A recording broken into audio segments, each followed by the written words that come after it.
Okay so अब आजको एउटा हामी लङ क्वेसन एन्सर प्रिपेयर गर्छौँ। लङ क्वेसन एन्सर चाहिँ हाम्रो यो अर्थ्रोपोडाबाट सोधिएको छ।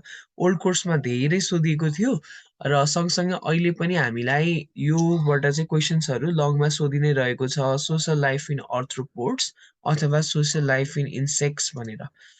फाइलम अर्थ्रोपोडाभित्र धेरै क्लासहरू छन्।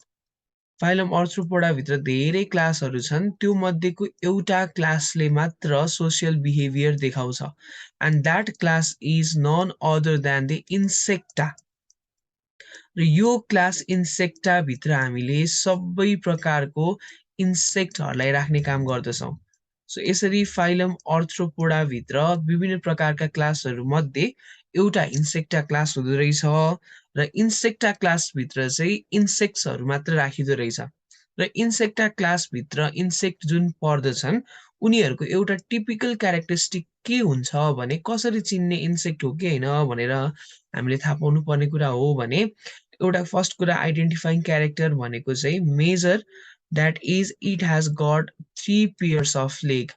यदि कुनै पनि किरा फट्याङ्ग्रा हामी भेट्छौँ र त्यो किरा फट्याङ्ग्राको चाहिँ 3 वटा जोडी खुट्टा छ भने अथवा टोटल नम्बरमा भन्छौँ भने 6 वटा टोटल खुट्टा छ भने त्यति बेलाको कन्डिसनमा त्यो अर्गानिजमलाई अथवा त्यो अर्थ्रोपोडलाई हामी क्लास इन्सेक्टाभित्र राख्न सक्छौँ। यो टर्म अलिकति नयाँ हुन सक्छ।